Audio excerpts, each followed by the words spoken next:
along the way. I honor it. It's just figure it out along the way. You know, hi everybody. Welcome. It's Discussing Tabletop. I hope you're ready for... that's maximized. For action. All right. Yes. Welcome. Hi, everybody. Anyway. I took a bad time to take a bite of apple. It's fine. You know, is there any good time to take a bite of apple? Only when you're enjoying your apple. I mean, not during an intro. That's at least a better time. Not when I'm attempting an intro. That's normal. You know, the attempts of an intro. Joining me today, of course, is Worm. Momo's going to be off for at least a week or two or something, doing stuff with problems with work and stuff. Hopefully they'll be back soon. Maybe I'll try to coax some of the other random, sometimes guest hosts to pop in. I'll see. But anyway, we have an interesting docket of things today that is a mixed bag of material. Honestly, it's an interesting week, and some of it is like a little bit of semi-rehashes and things like that. You know, revisits, I'd say, is probably a much more appropriate term, but mostly we have some interesting things to discuss. And I'll figure out our discussion topic a little later on. Sometimes I'm good at figuring those out early, sometimes I'm not. So this is an interesting thing that I saw popping up as a product to start out with on D&D Beyond, and, you know, in general with the D&D site is, I'll put the link there. It is a campaign setting done by Darrington Press, the Critical Role people, who are making their own game system we're going to be talking about today a little bit too. But apparently this came out as a campaign setting that they've made that they're putting up here. And I've seen this too up on like things like D&D Beyond. We've seen like the Eberron stuff come up, and these things, which are partnered, I guess would be the best way to describe it, I think. Because they're technically not wizards, but they're also like, they're almost branded D&D Beyond, which is actually wizards, but it's not, and it's weird. I really, every time I see one of these, I'm curious as to what, like, where they actually fall, like, deal-wise or something like that. Because we do see some of these things like this. Anyway. But, I mean, it's more, I find it interesting that we're seeing it up here. It's got some interesting stuff that's going to be in it. I'm assuming, like, during the press from seeing as some of the previous things, they do a pretty good job on these kind of things. So it's like, I'm not going to bust them that it won't be a good product, but it is interesting that with their new RPG basically being previewed, pretty much we're going to be talking about a preview of it in a minute. We're seeing this come up on D&D Beyond, and it is a big, an actual kind of big release, because like where did I, not their community updates, it is, that's not it too. When did this come out? I can't find any. I think from seeing, because when I go to the D&D on posts, which are kind of like their news, they talk about it right away. Okay. They mention it in their posts for coming up 2 days ago. Okay. So yeah. That sounds about right. Okay. Yeah. Okay. So yeah, I'm a little surprised because it's like it's on sale right now. It's just kind of weird to have something on sale like immediately on release. Yes, that's also a thing too. Because it's a featured third party material, which is very unusual because we don't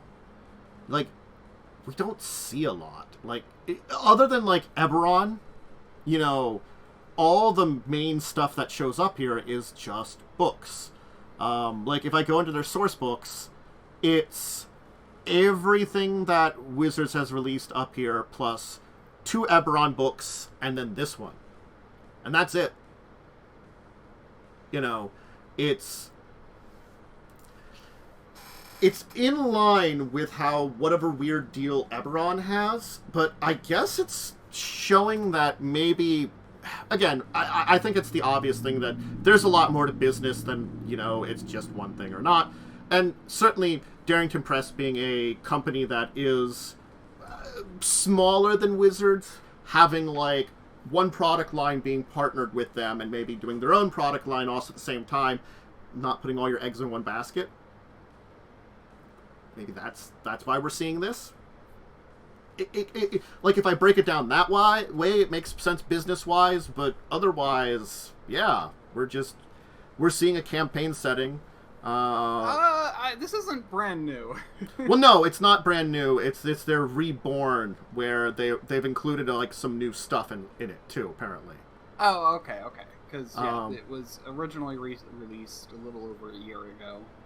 Yeah, preview 9 mighty new subclasses from it. So, like, and stuff like that. And the thing is... Oh, yeah, Reborn. Okay, I see. Yeah, the Reborn book is the new one. So I don't... No, the Reborn one is the one that came out a year and a half ago. Is it? Because it's up on... Is it just now they've made some kind of deal with making it, like, an official kind of source book for Wizards? Actually, I think that's what it is. I think it's like they got it onto official, because like when it was originally published, it didn't have the D&D. Let's see.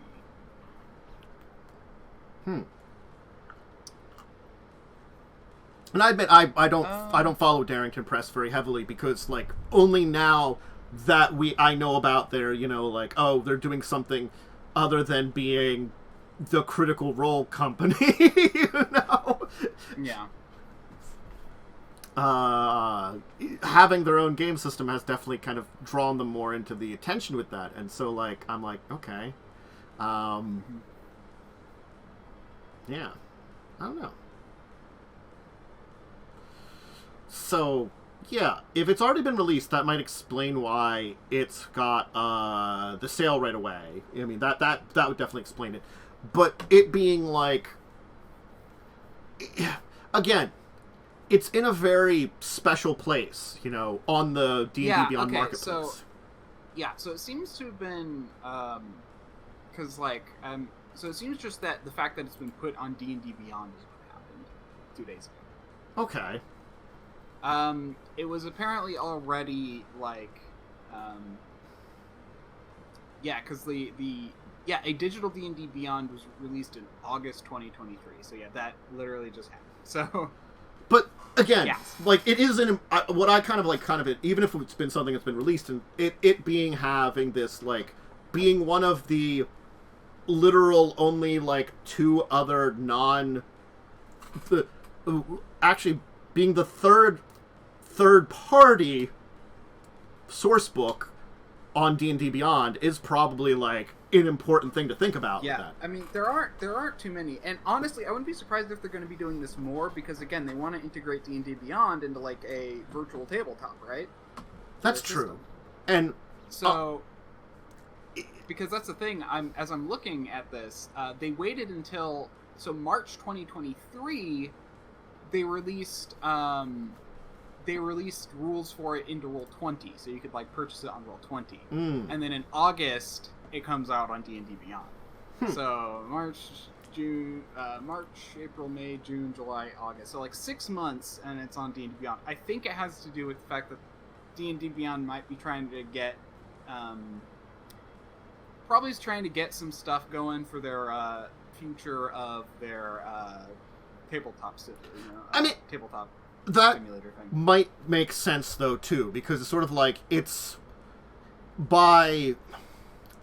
They can only produce so much material, and having something like a VTT, you need material for it. So, basically, probably making pretty lucrative deals with, like, I assume they always had, like, a deal with the people from Eberron because, you know, that was something in and of itself, you know, for all this time. Yeah, they've always been in cooperation. But, like, doing something now with Darrington Press or some other people who still do 5e related stuff. Yeah. Or another one. Eberron. Who's Eberron? Who published Eberron? Who owns Eberron? I would have to look it up because I had always thought it was some kind of connected to it until I learned recently at, like, I think it was the last, I'm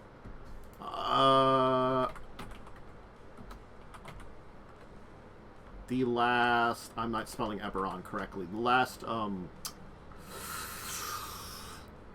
PAX Unplugged that I learned about who really has the control. So Wizard still is the publisher. Yeah. But they're technically not the owner, which is kind of weird about it. I'm like looking at the copyright section in like the Eberron book, and I don't see.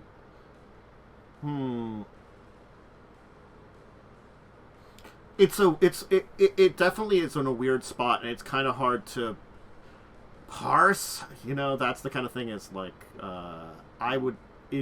diving into, because I had to find out about whoever the persons are. Written by those people. Do they have a company they're in now? Let's see.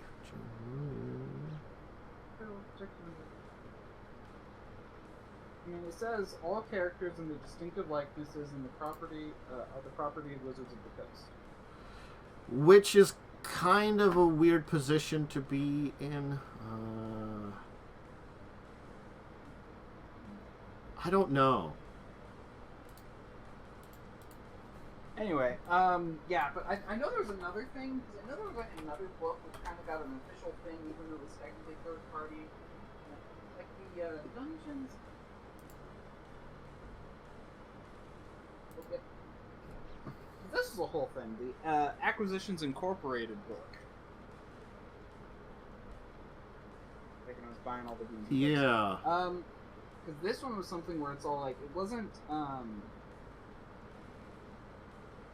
like this one, it's like they worked with someone to make this book rather than like Wizards of the Coast owns the rights to it. But I remember like they worked with people to make it.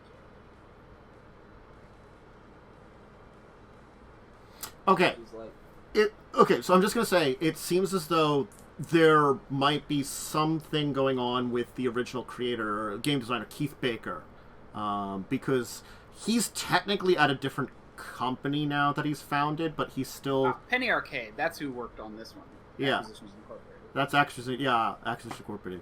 So, and he Baker still works on Eberron stuff. It seems like a lot of products.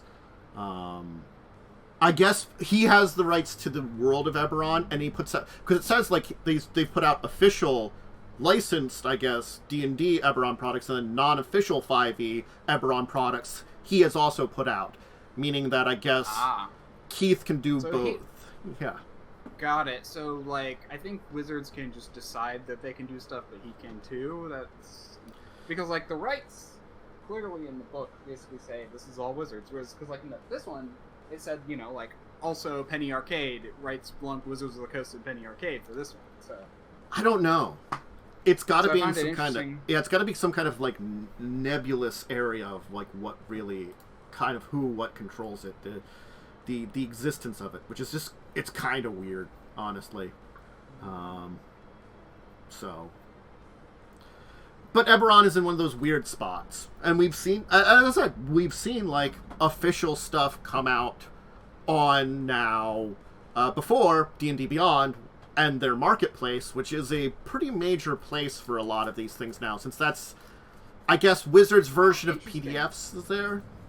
Yeah, so the Keith Baker, you said it was? Yeah. He's like listed. He's listed under the inspirational material. Like, there's a credits section with like inspirational material that he's like listed in like every line of. So yeah, interesting. But it's a weird thing that he like works on these books, but I don't know if he's like the full like writer or he's like the creative director, but also like he can do stuff on his. I don't know the. It's entirely possible that like he opened it up for like an open license kind of thing, so people can make stuff on, or like a restricted license where like people who he approves can make stuff on it on their own, but not. Yeah, it could. There are copyright things like that. He could have some kind of deal with Wizards too, you know. Yeah. That you know, we see stuff on it. We don't understand what's going on. It's fine. But going back to Tal'Dorei campaign setting, it again. We're seeing now this as a major source book. I wouldn't be surprised if we see more of these third-party source books maybe popping up that might help bolster D&D Beyond coming up towards their new VTT in the future, maybe. Yeah. Because if they have stuff on it for, like, Roll20... Because the fact that they came out it almost makes me wonder if, like, because they came out with, like, tools on Roll20 for it, that, Wizards is like, that's a good idea. Let's also help. Let's also pay you for that kind of stuff. So. Well, I think that's the thing is that we knew Wizards back even when during the OGL fiasco was trying to wheel and deal people for like market shares of stuff during that time period with like, oh, get in on the open like thing where you get the best deals and everybody else is going to get screwed.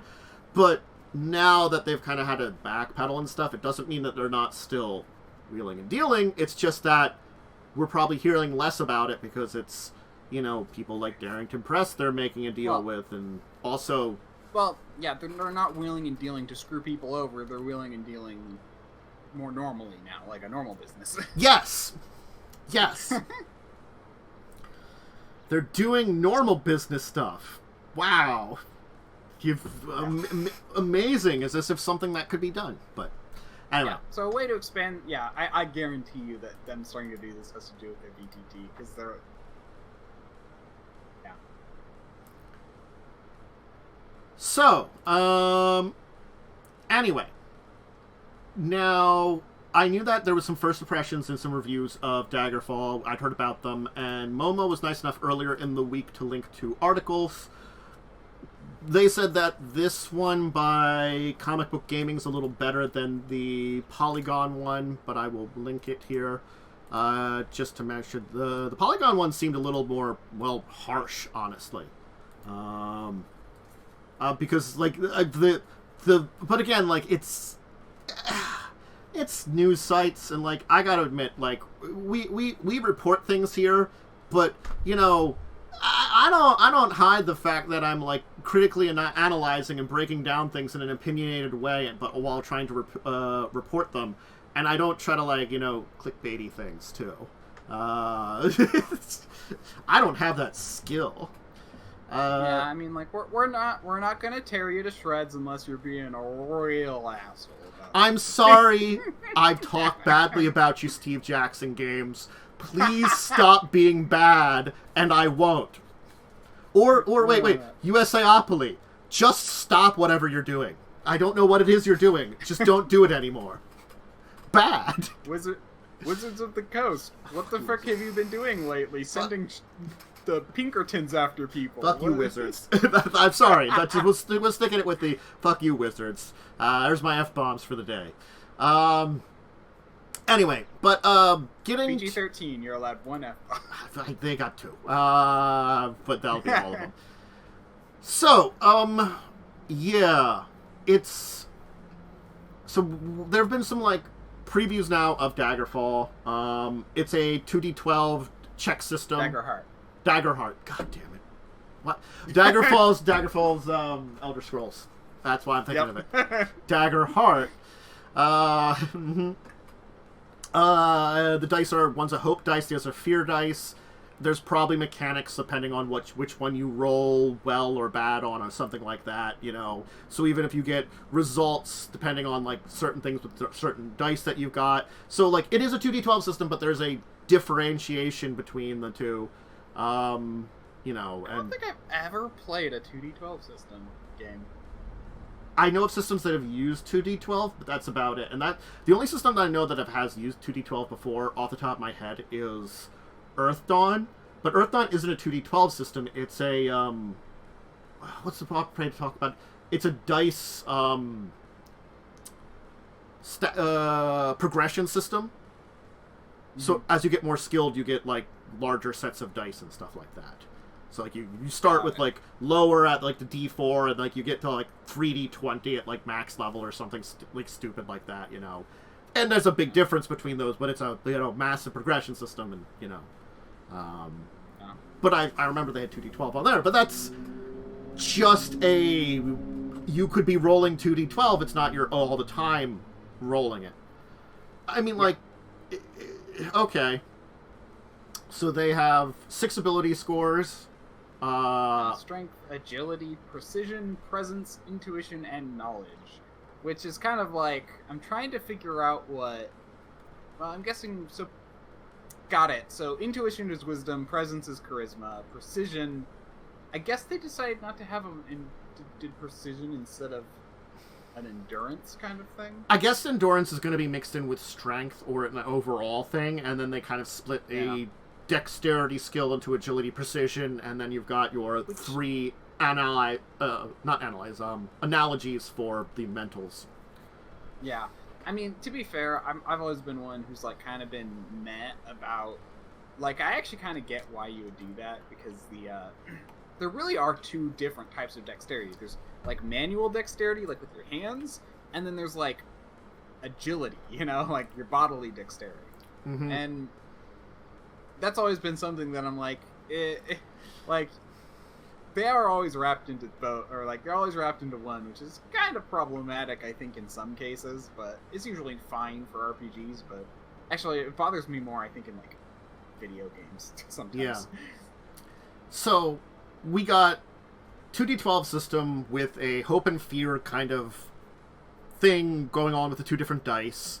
You know, so like depending on, I guess, various things. If I roll very well on the fear dice, maybe something doesn't happen, or bad on the hope dice, things like that. You know, that the 2 dice probably have results depending on them. We've got the 6 stats. Mm-hmm. There's a card-based system in play too, apparently. Oh gosh, you're mixing okay, that's weird. Normally you do one or the other. Each class usually has at least 2 options, similar to subclasses with the unique additional abilities. Each class has 2 domains with different powers representing via different cards. Oh, I see. The cards are more like things you can get. That I don't know 100%. I think it's like, you know... The thing it reminds me of a little bit, which it might not be at all, because, again, I'm reading through this here and trying to understand it is kind of hard, a little bit, because it does seem a little complex, is I always remembered, D&D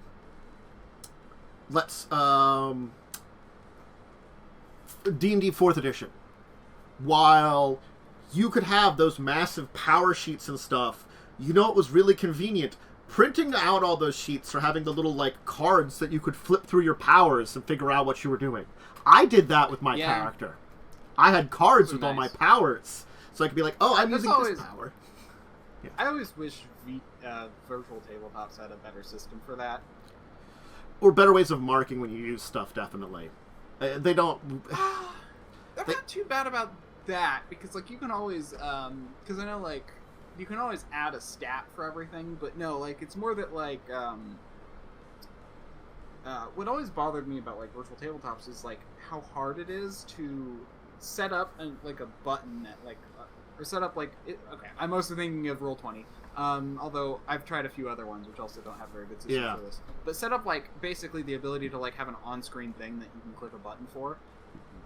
It needs to be simpler, because players, I find, like, I, as a GM, use that kind of stuff all the time, but it takes effort to set up, and players have no idea how to do it, I find. Yeah.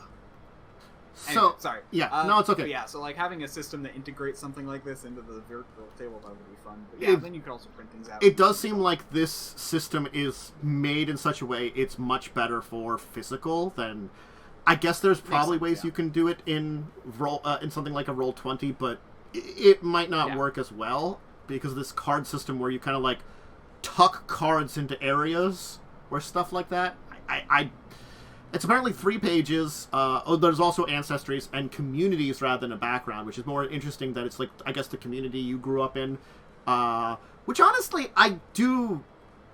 But I don't mind that as, like, a version of a background, where rather than, like, oh, I did this job or something before I became, like, you know, my character, it's like, where did I grow up? Which, honestly... Put a different spin on it. Yeah, because that combines a little bit of, like... It separates out the ancestry from the, like, society a little bit, too. I can be born of this ancestry, but if I'm from this society, that makes a difference, you know? So it's sort of like... In a lot of these big fantasy things, in Galarian or Faerun or something like that, a lot of times, even, like, if you're in a dwarven city... You could be that human guy whose family moved there for some kind of reason to, like, maybe his dad's a blacksmith and try to learn from a dwarven blacksmith and manage to get in there. Hey, I'm growing up in a dwarven community. I'm the token human in the dwarven community.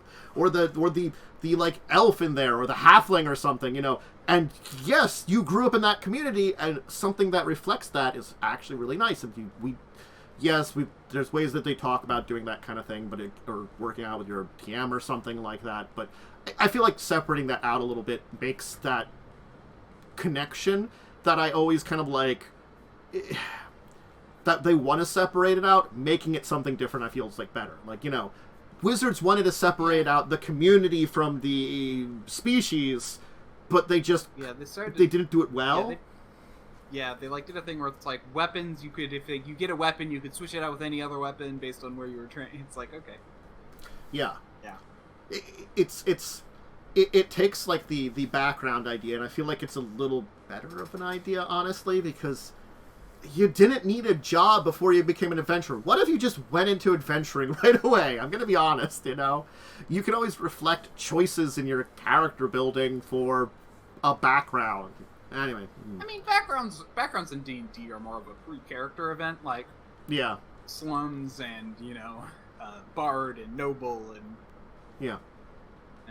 I mean, I think Traveler Traveler has a lot more of a, you had to have a job before you went traveling. Mm-hmm.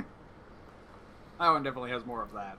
Yeah, again, like, I don't mind systems that kind of do that, but it's built in a lot more. You get a lot more for it, you know. It is a more meaningful thing than just, like, I think that's one of those things is the backgrounds in certain things, and I feel like both D&D 5e and Pathfinder 2nd Edition, they both suffer from this a little bit. The background you have is just sort of a thing you have.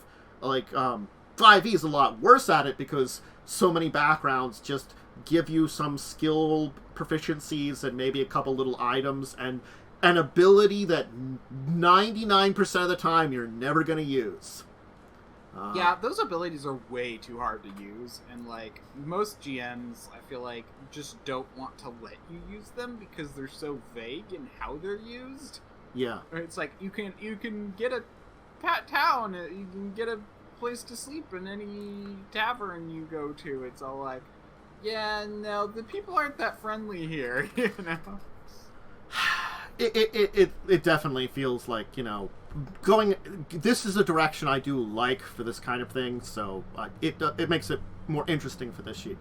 Sounds like the hit points, AC, damage things is kind of revolutionized, or done a little different way. Yeah, it was very interesting. I actually read that section a little bit better. It's kind of interesting because there's almost like a 3-tier system where it's like you've got stress, so it's like if you roll above your threshold, or if you can deliver stress, versus like if you hit, then if it doesn't break your armor, you deal at least 1 point of damage, but then if you then like hit and get over the armor, then you deal full damage, but you have very little like hit points. So like, you know, it's just like you start with like 6 hit points. Yeah. And the thing is, it looks like, you know, when you run out of hit points, you can either die in a blaze of glory, become scarred and remove one of your hope slots, or do a risk and basically roll all your hope and fear dice to, like, hopefully, you know, determine your fate about how you go. And, you know, if you roll more hope than fear, you recover, I guess, is what it is. And also, like, there is a resurrection spell, but it can only be used on someone once. So, I mean, it's like, yeah, that means that again, okay, this tells me Daggerfall is a more gritty system. Certainly, because death is much more big in there, you know. I don't necessarily mind that. There's plenty of very gritty and power like systems like this, and at very least, it's not extreme. Like, I would take it like something like Dungeon Crawl Classic, which is very much AD&D. That's the meat grinder where you're gonna die a lot. This is not. This is a lot more taken down from a lot more. This may be closer to something like. I think it's actually more deadly, I would say, than even Pathfinder First Edition in a way. Maybe. I don't know. That'd be weirdly comparable. Because Pathfinder First Edition, it's certainly, in lower levels you can die very easily, a lot, but like when you get to a certain point in time, when there's a lot of resurrection magic, as long as your team has money and is willing to spend it, they can bring you back, honestly. Yeah. Anyway, seems interesting. Well, apparently it'll come out within around a year. Yeah. At least we have a preview of it to a degree if you want to take a look at the website I put out there. Yeah, the article I put up there. It goes into a little bit more depth. It's got like a little video connected to it, but that's our just little bit of hint at what's going on with it, and we'll probably talk about it more. So, there are count them, two video games that Paizo talked about this week that I wanted to mention about, and they are as different can be. I'm going to say that to begin with. Are they also paying Olirant? No. The first one is Become a Pathfinder Lore Master. It's a mobile trivia game. Oh, okay.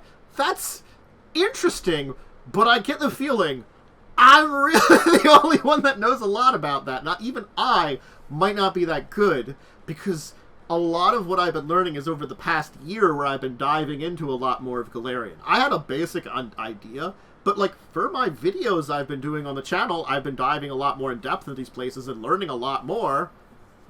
But, you know, I just don't know I've ever learned a role-playing system enough to be, like, confident in this kind of thing. You know? I could probably do something like this. I'm someone who just absorbs knowledge, and I'm like, oh, hey, I know that. But, I don't actually know very much about Pathfinder. Literally, the, like, few things I've watched you do are, like, all I've seen for it, so... It's an interesting idea for a little game. I mean, like, I'm not going to complain about it. Go ahead. I mean, like, the top comment is like, the top post is like, oh, let me hit that leaderboards. I can't wait to get a lot of questions. It's at least 40% wrong.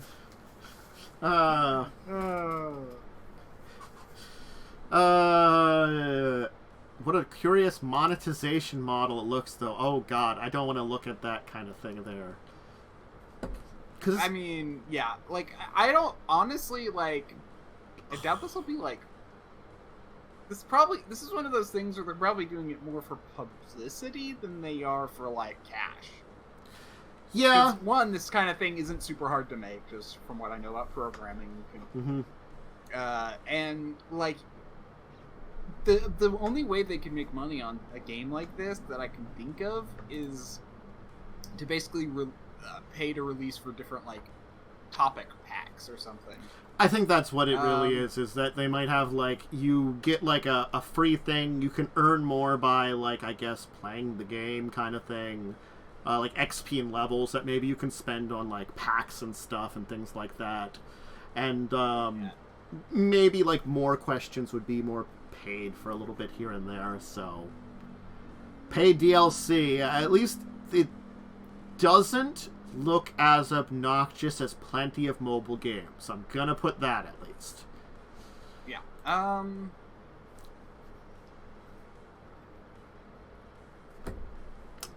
Maybe you should check it out in October. Just take a look in October. I think that's what we're gonna have to do. Take a look in October. I've got a phone. It's gonna be an Android and iOS. We'll have when it releases. We'll just have to take a look. Yeah. So they are gonna upcoming content, so they do have more content. I went to the lore website. So yeah, they're basically gonna release more packs.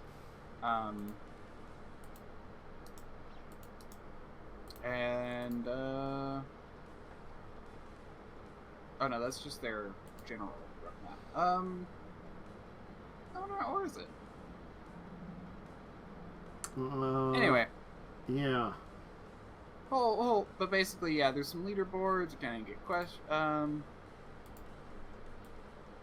gosh, like that's okay. So it can even like quiz you about rules. Like one of the example questions is if you have no idea a creature is present, that creature is undetected, hidden, concealed, unnoticed. I think it's unnoticed off the top of my head, but that's just one of those like rules that it's a condition that's in second edition that I'm just like, that's dumb. Why is there a condition for this? Yeah, anyway. So the other one is, I think, one we've mentioned, which they might have talked about, which has now got like a full kind of release date on September 14th, is the, I guess, Bullet Hell, aka Vampire Survivor version of Gallows Spire Survivors, where you're taking on the hordes of Tar-Baphon, the Whispering Tyrant, which is just... it's going to be up on Steam. Early access on the 14th of next month. I guess it'll have a full release at some point in time. I don't know. I mean, this isn't my style of game, really. I don't bust anybody for like liking something like a Vampire Survivor or that kind of stuff, but you know, it's another game. We're getting a lot of like. I think they're just really trying to push out into like the video game market and all aspects of it. I think it's the thing that they're seeing that they have a interesting take on the fantasy genre, and certainly that means it's a way of. They're basically pulling what D&D did earlier this year with the D&D movie, but they're trying to like build that through things like video games and other stuff too. They're both trying to diversify the market. And I don't necessarily think that's a bad thing, because that is a good way of, honestly, more products, more profits, just in different places, because you can only make so much role-playing related stuff, and you've got an IP you've been developing for well over a decade with a very interesting world. Might as well use it for some shit. And, well, I guess we'll get a lot more stuff like this, honestly. Yeah. I don't think this is, like, bad. I mean, honestly, it seems like it could be kind of fun. It's not, like, something I would... Like, I agree it's not my kind of cup of tea, but honestly... Yeah. So, there's a charitable gaming event going on. I don't know if I've heard of this one in particular off the top of my head, Ravenswood Castle. But it's like these... role-playing location kind of things, and it's like apparently like for Extra Life their Hoop and Stick Con event that they had there, you know, Steve Jackson Games teamed up with Ravenwood Castle's big collaboration, or making a lot of money, raising for the Children's Miracle Network Hospitals Through Extra Life. And next year in 2024, Steve Jackson Games is planning to not only sponsor but contribute to the convention's silent auction. So this year, Steve Jackson Games get on it, and they helped raise some money for this as part of an auction event at their little con at the location, the Ravenswood Castle, where you can do gaming and weddings. I think it's like an actual castle, as far as I know, in the U.S. Is it? It's a unique country inn. It's called Castle, but it's more like country inn. I don't know. I sounds like something I've heard about. Let's see. Ravenswood Castle is located in Hocking Hills, near Columbus, Ohio. There's a little map of it. Medieval flair, little place to stay. I don't know if it's like it. It's a medieval style hotel with themed rooms, basically, that includes gaming and stuff like that. And the Hoppin' and Stick Con was their big thing, I guess, that they had for an event with. And they raised money there, and it's basically now a bunch of companies get involved with that, and Steve Jackson Games has basically dived on board to be the big person for next year. They were involved in this year. I mean, it's again, it's charity in general, even if it's publicity. You know, look, Steve Jackson Games, I'm okay with you making publicity. Please do more publicity stuff. Also, please make, you know, I don't know, not like another Batman Munchkin. Make like, I don't know, an Extra Life Munchkin. No. They would. Don't give them ideas. There are good products they can make. They should make them. Please stop making stupid products. I don't know. Maybe expand on GURPS or something. It's a lot of reprints in GURPS. They do a lot of those.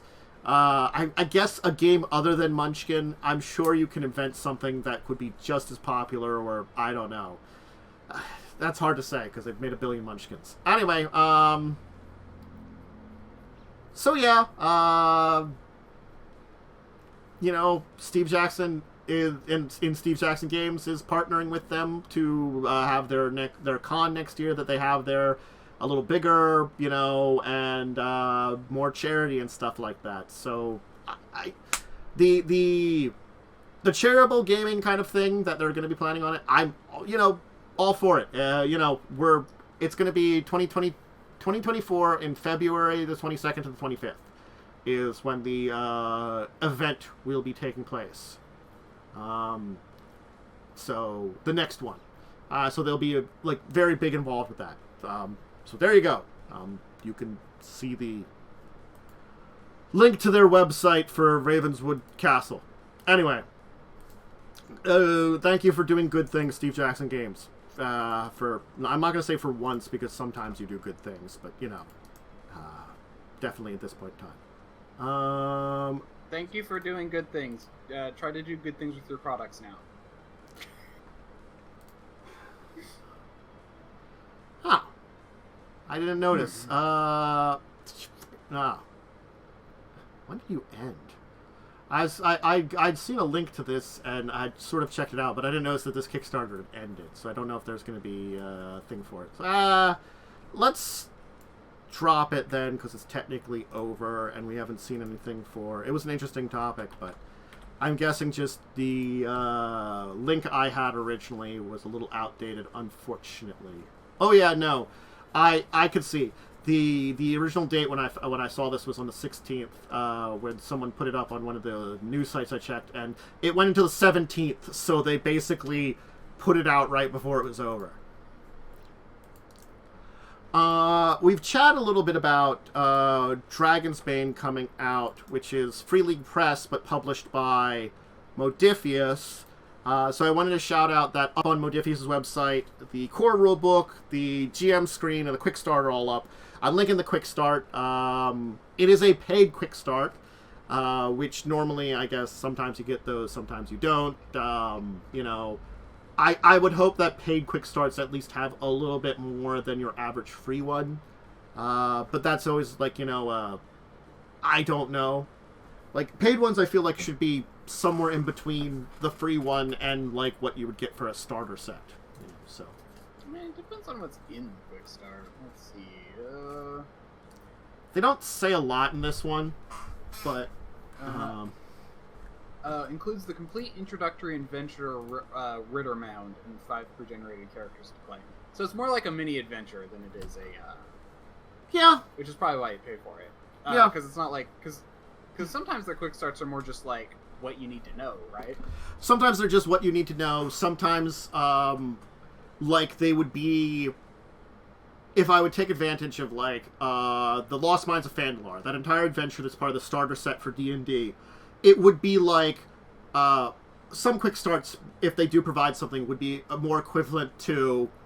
Here is the basic rules, and then here is that first cave you do in Lost Mines. And that's it. because the real Lost Mines adventure, which is a pretty short adventure technically, still goes on for a little bit. It is an adventure that you can do, and has multiple areas. It's got like a city you visit, got like, you know, a couple of dungeons. It provides a bunch. So just like, here's a small dungeon with 5 rooms would be like a traditional Quickstart. So something that's a little bit more adventure-y, a little bit more stuff. I think that's fine. Yeah, no, that's not a bad idea. $648 US. Since I converted it there. So it sounds like it's a little bit more in depth of a Quickstart. Again, why is it? Yeah, why is it showing me in euros? at the currency at the top, because Modifius is technically in, I think, Britain, maybe. You can change what dollar amount: Canadian, Euro, Great Britain pounds, Australian dollars, New Zealand dollars, and US dollars. Apparently, can put it all in. I guess because I don't find that, but whatever. I don't care. I'm just yeah, it was at the top under currency. Anyway, I'm itching my foot or my ankle, really. So, yes. Anyway, that's DragonBane, which again I think we've mentioned it was coming out kind of previous episode. Technically out now, so if you were interested from the previous times we talked about it, you know it's one of the new arrivals.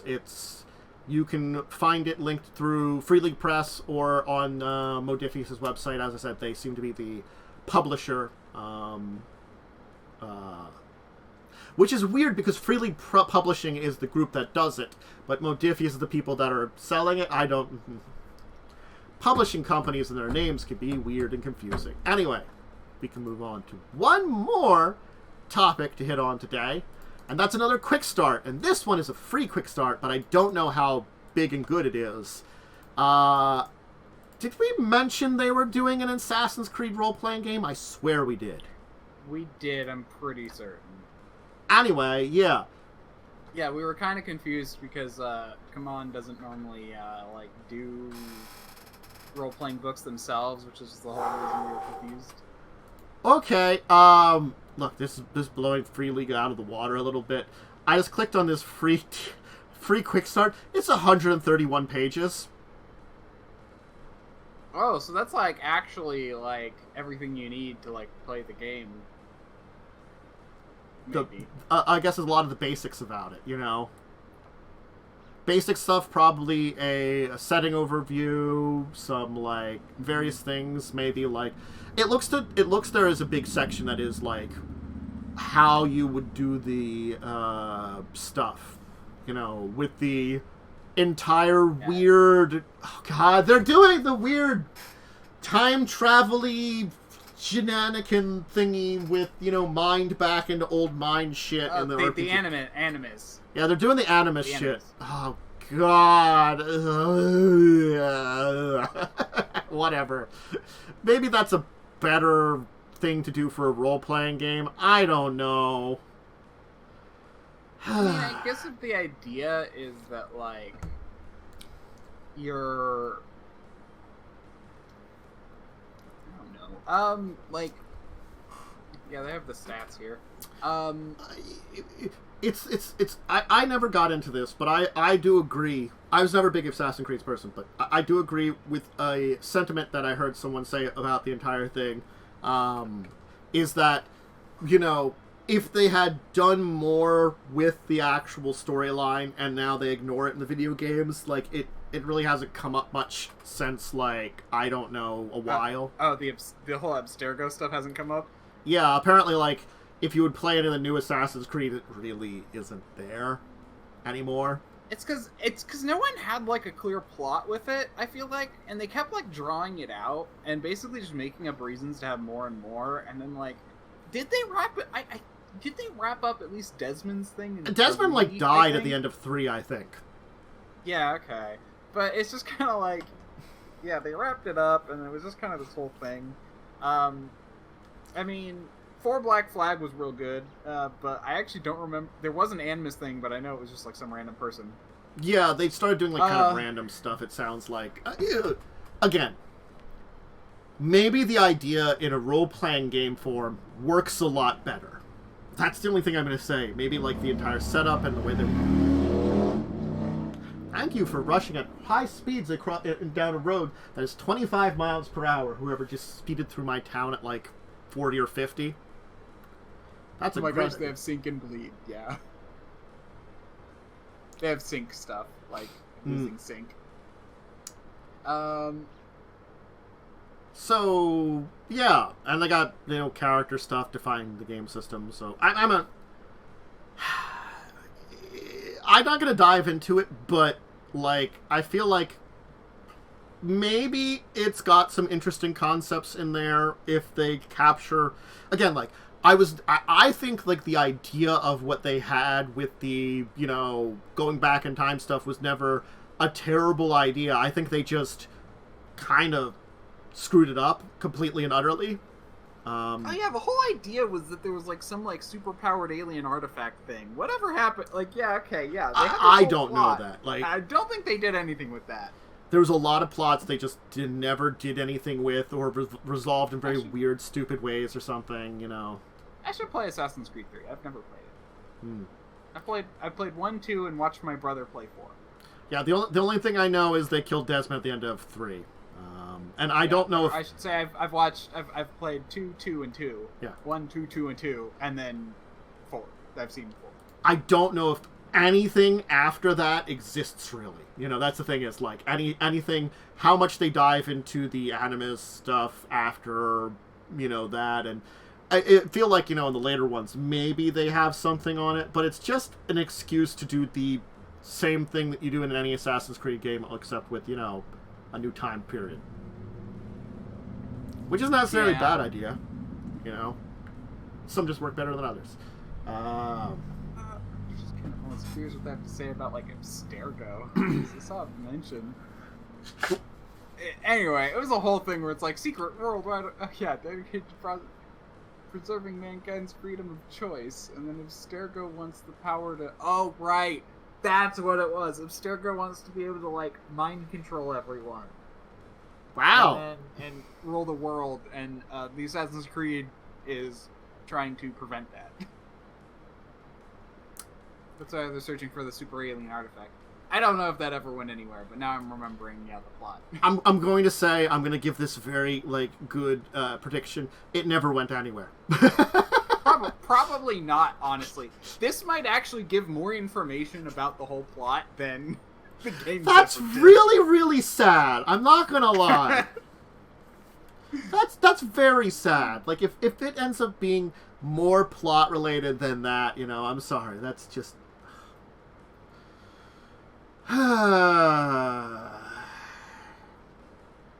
Anyway, yes. Let's see here. We can talk about some form of deeper discussion topic. Okay. Here's a good one. That might be good for 3 of us to talk about. Just trying to figure out a good one that, Okay, this is something that we can talk about, because I don't think... Let me just check the big list of topics we talked about to make sure I'm not... Because I'm combining this with something else here. No, we didn't really. So, I originally had put back on this list a long time ago, Tabletop Simulator. But I want to expand that and...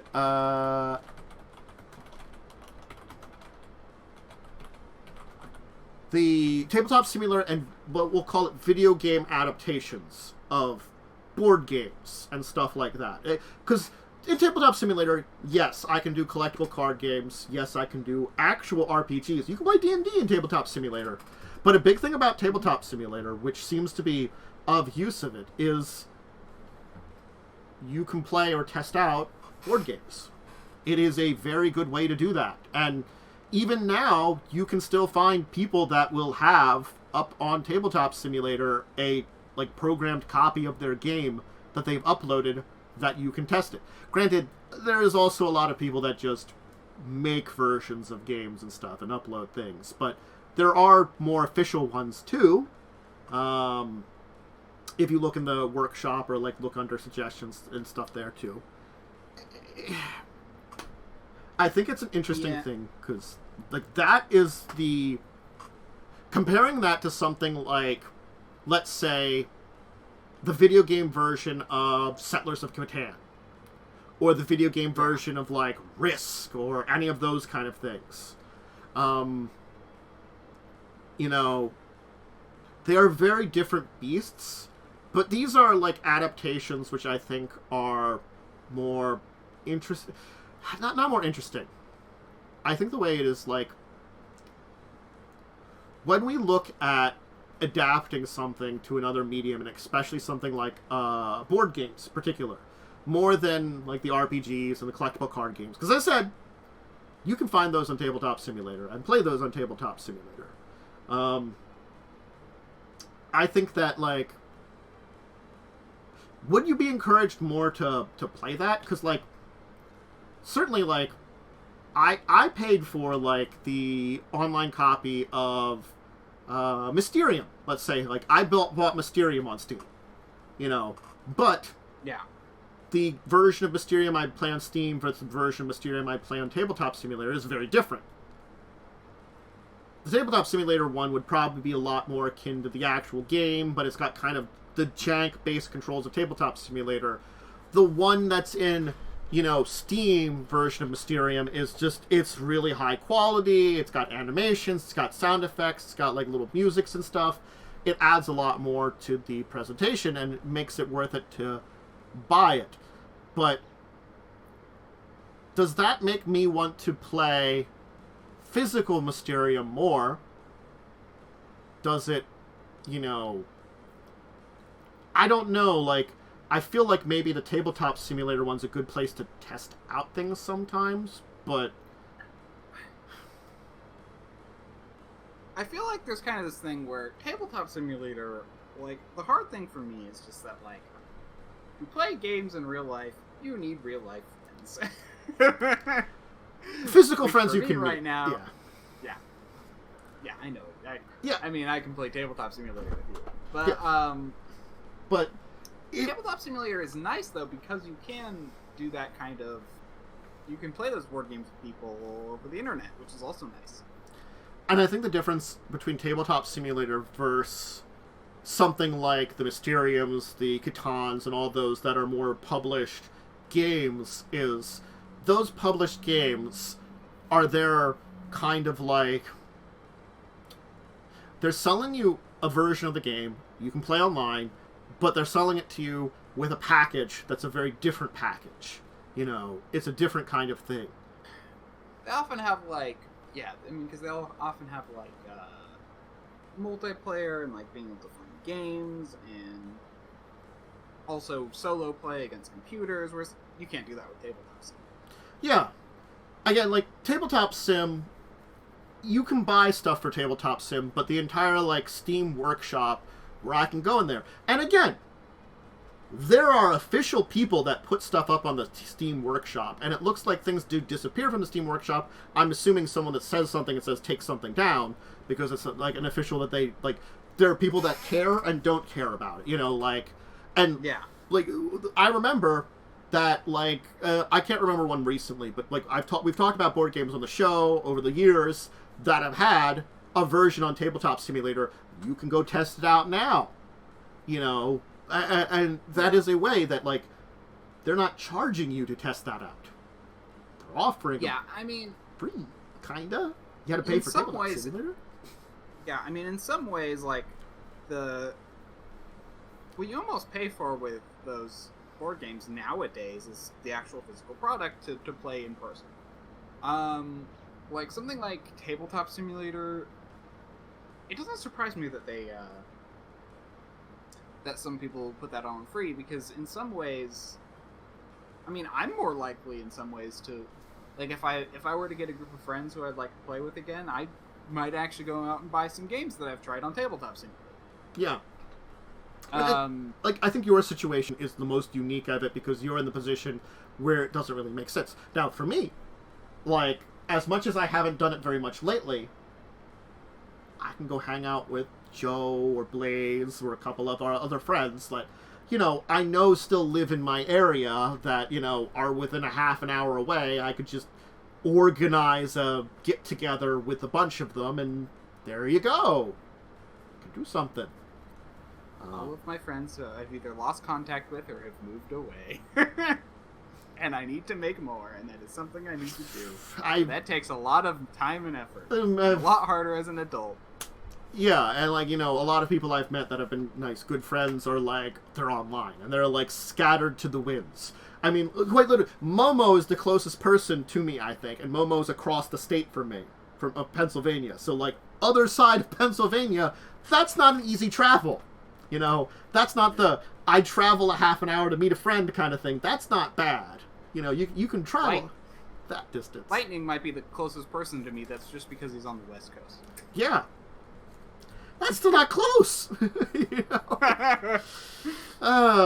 It just ends up being this thing that, the physical board game groups still work now, and there's plenty of people and plenty of meetings, and I know of plenty of people that still get board games, but there definitely is this kind of online nature of things. And I think it's the difference between, with us now, something like those video game versions of Catan are what we expect if you're going to sell us something. And I think that's why Tabletop Simulator works, but also why, honestly, if you gave me the chance, I would say, let's play Steam Mysterium rather than Tabletop Simulator Mysterium. Yeah, I kind of agree. Yeah, they came together and put out, here's our really nice package. It's the same thing, but we made it more of a video game to play online. We're selling it to you, and I'm like, oh, hey, that sounds... Or I got, it was on Steam sale, but I got, the Steam version of the Clue, which, honestly, I would love to play Clue with people, some point in time. Yeah. So I have to organize some multiplayer stuff one day. Again. I keep not... But, Tabletop Simulator takes up this really good place of, if you're not making that game, it's still good advertisement. And even the versions of something like Mysterium or Clue or something like that would be up on Tabletop Simulator, I think it's still a good advertisement because, you can try it out, you can see the game, you can try playing it, see if you like the game, and then if you know that, oh hey, they have this really fancy, really nice version of it, I think it fits the same line of why people buy, anniversary editions or special editions of things like Monopolies. Because it's fancy. And people like fancy things that aren't too expensive. You can fancy up yourself for a little cheap. Maybe not for Good. Yeah, and let's be real, people don't go to Tabletop Simulator because they don't want to, buy the board game. Because they generally either want to play the board game and either don't have local friends, don't have money, so it's you're not... But a lot of those people will, I love this game, and I finally got some close friends, I'll buy this game, Yeah. I think, Blaze is a good example. Blaze, I've talked to before, has supported a bunch of tabletop Kickstarters over the years, and many of them have had something on Tabletop Simulator that you could try out. Granted, I think we've tried only a few of them, but they also got the actual physical games and supported these on, Kickstarters, They're hey, you can try out, see our game. I feel like the Tabletop Simulator of some of these, more indie board games are almost like a quick start for a video game kind of thing, too. Because I think it's the same thing that, physical copies feel good of things if you can afford them, and that's not always easy, Yeah, I mean, I'm in that place right now where it's I can afford things, but now I just don't have time to do anything with them. It has to fit this realm of good existence sometimes for physical things. I like a good old physical RPG book, but there's just so much out there, and I just don't have the money to buy a lot of them. I have to buy it when it's appropriate, and it has to fill a really top spot for me almost. Like, certainly... Personally, yeah. I just don't like physical copies of RPG books anymore, just because it's way easier just to have them all in like a file folder and like on like my tablet and read them there. See, that's the thing. Like, that's why like physical books, like, you know, there's the issue with that, or like, you know, videos or things like that. Even video games, like, taking up space is a difficulty. And yes, board games take up space in a lot of things, so that's why there's also that kind of thing. But they are a physical thing a lot more than a lot of these other things, you know. I will say, if your box isn't designed for me to use it to carry your game around, fuck you. The skill of trying to, especially some of these games that have had way too many expansions, fit them all in one box, is something I practiced a lot of years ago. I can tell you, which it won't sound impressive, but it really is. I own all of, I think it's 2nd edition Arkham Horror. I have it in 3 boxes.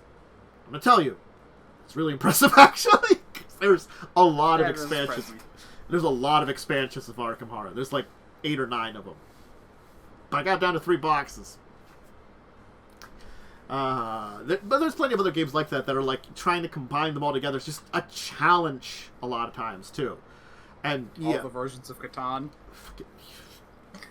Most of them don't fit together, fortunately, but some of them do, and that's where it comes into issues. Like, if you want to have like Seafarers and Knights and Cities were expansions, not their own things. Now they're more their own things, I think, that they've become. But they were expansions for a time period. God. I think Blaze owns a bunch of Catans. I don't own any Catans. I have Carcassonne and Pandemic. I used to. One of my friends who I lost contact with stole my board games, so like I don't have very many anymore. Yeah.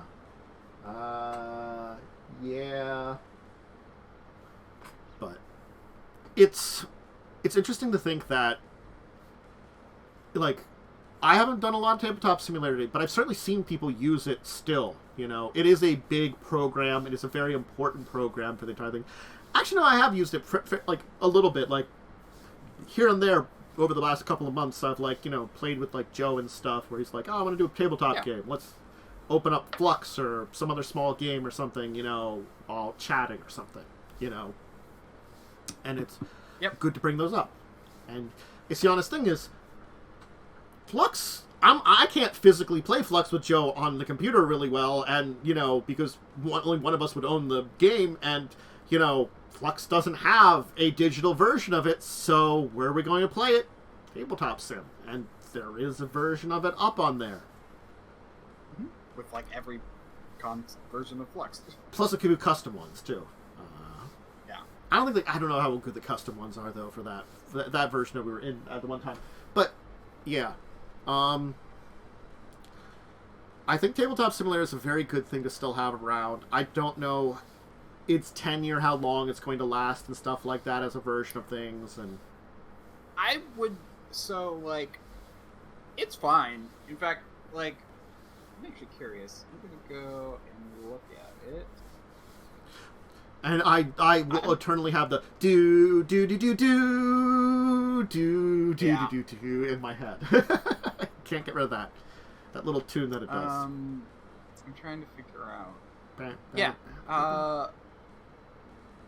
The last update they had was April 9th, 2021. No, sorry, September 15th, 2022. Last year. But the thing is, honestly speaking, if you go into the workshop and look up Tabletop Simulator, I think you can still find a lot of stuff that is coming out, or new stuff in their purview. I mean, that's the thing. Well, that's kind of the idea, though. Is like they're still doing it.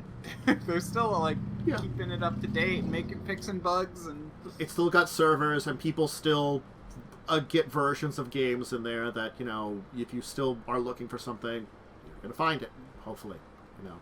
Added the ability to send like a link over Discord or something. I'd be interested. Maybe. The evolution of it all. So I'm just looking at one of their old. I was just curious about that, like when it was like the. Yeah. So. I think it fills an interesting niche in the tabletop market, and talking about it was a kind of good thing to do, because I gotta, again, I'll say, if someone came to me and said, I have done a really cool digital video game version of Betrayal at House on the Hill and I'm selling it for like $15, I would say, you know what? I'm sold on that. If you don't have that, I love the Betrayal games. I'll just go play them on Tabletop Simulator otherwise. But if you come to me with something really cool that like you're selling to me, honestly, I wouldn't be against in the market of buying that, you know, being like, hey guys, buy this cool thing. Let's all play it together, you know? Yeah. Overall, I feel like Tabletop Simulator is a great way to, like, play games when you don't have friends, play games when you don't have money, and also to get an idea about games that you're unsure about buying. Yeah. I think it can be useful for all of this. Yeah. It fits an interesting kind of niche in all of that, so. Cool. It was a good kind of little bit of a topic to dive into, and it ended up being there was a period where you were talking at the beginning where I'm like, where are you going with this? I had to remember my concept that I had for originally putting it on the list. That's what I had to do. And I don't think it's actually the original concept. I think the idea I kind of had when I was choosing it, I was like, how do I compare that to other video game adaptations? And it's sort of like, it evolved as a topic as like my brain kind of hitched on to where it is, you know. It's, I had an idea, evolved it more, you know. I think my original idea would have probably been also like shorter and not as well in depth to this comparison kind of thing, where, you know, gives it an idea. Anyway, I think the only thing I had Buccaneers of Shacklesea this week. I didn't think there was anything else for me. I don't know if you did anything tabletop related. I mean, besides the fact that I've been building up a world to run a game in eventually, I also been playing Baldur's Gate, where I did, let's see, I told some children to go fuck themselves, and they wanted me to, no, not like, but basically they wanted me to go, there was like a group of like thieving children, and they're like, do this thing for us, and I'm like, no. Steal this thing for us. And I seem to have resurrected a lich. Ah. Pleasant. Yeah. He's friendly, though. He just like, thanks, and then walked away. I had to fight through... That feels like a... Go ahead. I was about to say, yeah, no, it's like fight through a whole, like, undead cult, and then, or this, like, trapped tomb, and then, like, at the end you're like, okay, open, and it's all like, hi, thanks. I feel like that's either not my problem anymore or a later you problem. I feel like that's a later. I mean, in a video game like this, it's a later me problem. Like, that's a later me problem. Okay, then. Well, sometimes depending on what your choices are, it could be also a not you problem, because you could never, like, re-encounter the character again. True. But, alright. I think I know, based on some memes I saw, I think I know what he's used for later, but... yeah, they traveled across a horrible, like, it's basically like, what's the best way to describe it? It's a territory that was effectively magic nuked. And some people decided to build a city in the middle of it. And when they built a city there, you know what they invented? Guns and technology. Because it's a magic nuke, it screwed up all the magic in the area. And in a magic civilization, when you don't have magic, what do you turn towards? Science. So decided to go... Wait. So the magic was nuked? No, well, it was basically, there was these two magical kingdoms had a big old war and, like, used, like, effectively what equivalent would be a magical nuclear weapons on each other and in, like, a territory. So there's this entire area called the Mana Wastes where it's either magic doesn't work at all, magic works normally, or what's more than likely, magic does fun things, where it's chaos. Also, there's mutants, horrible, like, storms of magic, like, plants that just have now mutated into horrible, like, devouring things. Awful place to live. When you said they built a town around a magical nuke, I thought it was like, so Megaton, but nuke? I mean, it's not gonna. It's already exploded, kind of thing. It's like, oh, Megaton's exploded. Let's move in already and build something on top of what's left of it. Yeah. Got it. It's a post. Yeah. So it's just magical fallout. Yeah. It's this region between these two nations, which are like Magic Nation and then like Necromancy Nation, and yeah. Fun. And basically, because magic doesn't work there, a bunch of like loners moved in, and they found the only people that had survived there was a bunch of dwarfs who went underground. And the dwarfs like, look at this thing we invented. It's called a gun. And the person was like, I can give you some suggestions on this. I call it a distance sword. I think it's called a rifle. And maybe like add some things onto it. But anyway, yeah, but no. Anyway, they visited there. They're enjoying some time there and dealing with weird engineers and stuff and making deals and wheels and all that kind of wheels and deals. Deals and wheels? Wheels and deals. I don't know the language anymore. Deals on wheels. That's not meals. I think we should stop now. I think that's the only tabletop thing I did this week. And if you missed my discussions, I talked about Europe on Tuesday, Lizard Folk and the Hold of Belkazin. Shadowrun Europe. Shadowrun Europe. Yes, Shadowrun Europe. I visited Golarion and Pathfinder on Thursday, where I talked about Lizard Folk and the Orc. Fictional Golarion. No, I'm just kidding. The Orc Country, which is the Hold of Belkazin. And I talked about Were-Ravens earlier today, the Korax in World of Darkness. So check those out. Anyway, I think we should call that for today, because I can't think of anything else we need to talk about and kind of hit all the topics. Worm, do you have anything to shout out? I'll be playing more Baldur's Gate tomorrow. Maybe someday I'll run another role-playing game on the stream. Someday. Does that function, or is that not working? Oh, that's an exclamation point shout-out. It should be hashtag shout-out. Oh. You mean that / Fucking hell. Damn it. God damn it. Yeah. Why do I think it's the exclamation point? I don't know. Oh, because exclamation point is the Nightbot commands. Nightbot commands versus Twitch commands. Oh my god. Yeah, check that out. Myself, I'll be back on Monday. I don't know if I'm doing Fallout 4 or the Link to the Past / Metroid, Super Metroid randomizer yet. My randomizer is very Link to the Past heavy, because they're like, you know this thing you need from like all the progression of the game called the Morph Ball for Super Metroid? Yeah, you're not finding that anytime soon. Yeah, that was real funny. I was just like, you haven't gotten it yet still. No! I've got through like 2 Zelda dungeons and I start planning on more of them. I don't have the Pearl of the Mirror, so I can't get into the Dark Realm really well. So I just have to basically do all the dungeons in the real world right now. and hope. Did you find the book? No! I only found the lantern, so I can do lantern stuff now. Oh gosh, what happens if you beat... I didn't even think about that. Yeah, what happens if you beat the wizard? He sends you to the Dark World. Is there a way back? Or would that soft lock you? Fortunately, I can just...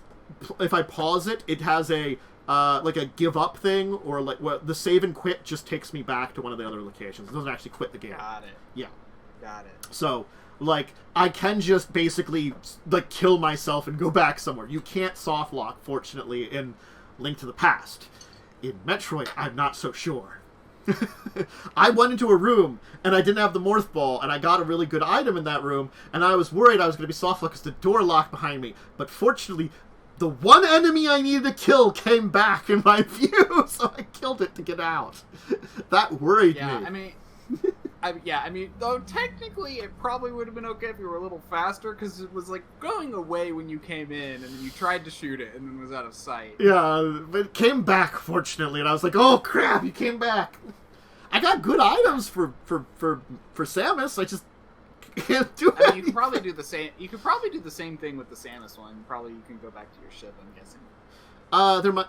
There might be a way within the controls. I'm not sure. I didn't find out a way directly, but there probably something said into it. It's a really good, interesting idea for it, integrating the two of them.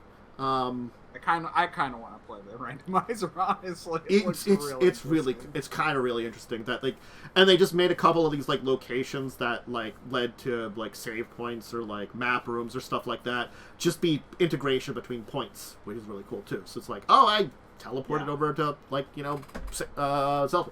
And I do like how they just gave me the map in Metroid because that's so much helpful. Because then they're like, hey, look, we're not gonna screw you completely that way. You don't have to go get the map. Although, and in Zelda dungeons, at least each map is still in the dungeon. Although you got it from the boss, if I remember correctly. I did get a map from the boss, the one boss out of the two I fought. Like, it's like, well, it dropped the map. Great! I know there was also, technically there is a mode I could have switched to, I think it's called Key Sanity, where they also shuffle the keys, and the keys are specific to specific dungeons, and you have to just... Oh, no! So you're like, I found a key for Turtle Rock! Great! Yeah, that would be interesting. Because, like, you'd have to... That got so much backtracking. Oh my god. I really did, like... There were some options... There are a lot of other options. I went fairly simple here, and I also made sure to turn on... Because you can turn on that the randomizer will do some of the more skilled tricks in both games. Oh, wait. What are skill tricks in Zelda? Apparently there's some of them that they like listed. I don't know how to do them, but there's like tricks where you can do stuff that you can do things that would normally require flippers without them and stuff like that. Oh, weird. Yeah. I just saw it listed in the randomizer and I'm like, nope. I don't want that in my thing. I barely was doing well when we did the Super Metroid, but I was trying to like try out some of those tricks, and I was like, these are sort of working. I bet there's a way to like use the mirror to get up on a ledge, and then you can charge along if you get at a certain pixel perfect spot. Oh, God. Shenanigans. I'm sure there's shenanigans. So I'll be doing more of that, more Fallout 4, more Little Witch, which I think we've reached the point in time where until like the game unlocks more events, I'm just going to be doing the story. And skipping hours ahead. Yeah. So, we've got to that point in time where it's going to go a lot quicker. But it'll be fun. And then more tabletop stuff next week. The schedule currently has me doing Starfinder Species Guide Part 3 on Tuesday.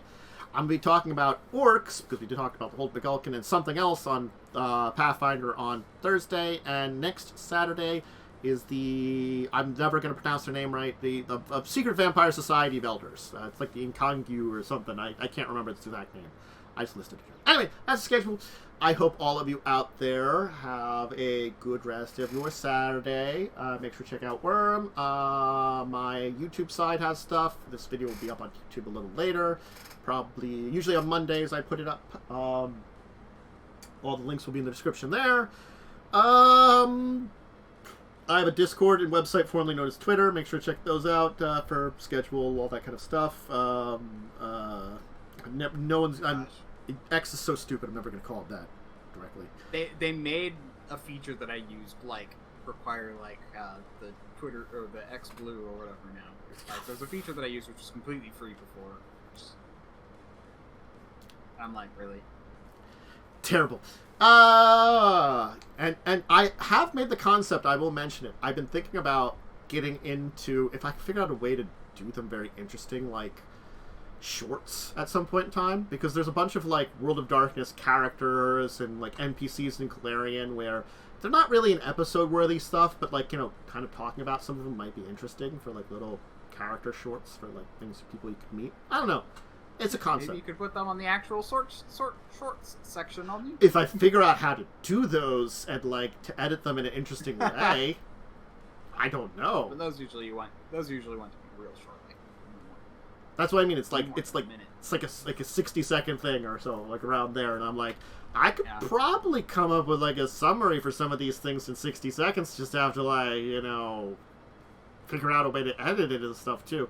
That's not too difficult. Just I am also I'd have to I'm thinking about it. Anyway, that's a thing that I'm also thinking about, along with all the other things like multiplayer games on Twitch and like I don't know, organizing some more RP role playing games and all this other stuff that I'm thinking about uploading things to YouTube. I've been actually recording my videos for a long time and never uploaded anything to YouTube. I honestly I have like an archive that goes back like years of all my stuff that I could upload to like a VOD channel if I really wanted to, but I just don't think I have enough there to do something at this point yet.